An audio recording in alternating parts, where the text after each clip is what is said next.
Magandang buhay mga kabayan. Ito po ang St. Anthony of Padua Parish Church sa Iriga City, Camarines Sur. Noong taong 1578, isa lamang po itong bisita.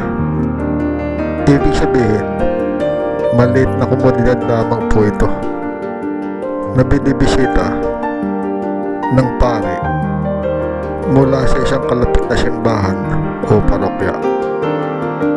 At ang unang simbahan na itinayo ay noong 1585, ngunit nasunog rin raw po. Itinayo naman na ikalawang simbahan, ngunit nasira rin ang bagyo at nagkaroon din ng sunog. Ngunit nagtayo ulit dito sa kasalukuyang lugar.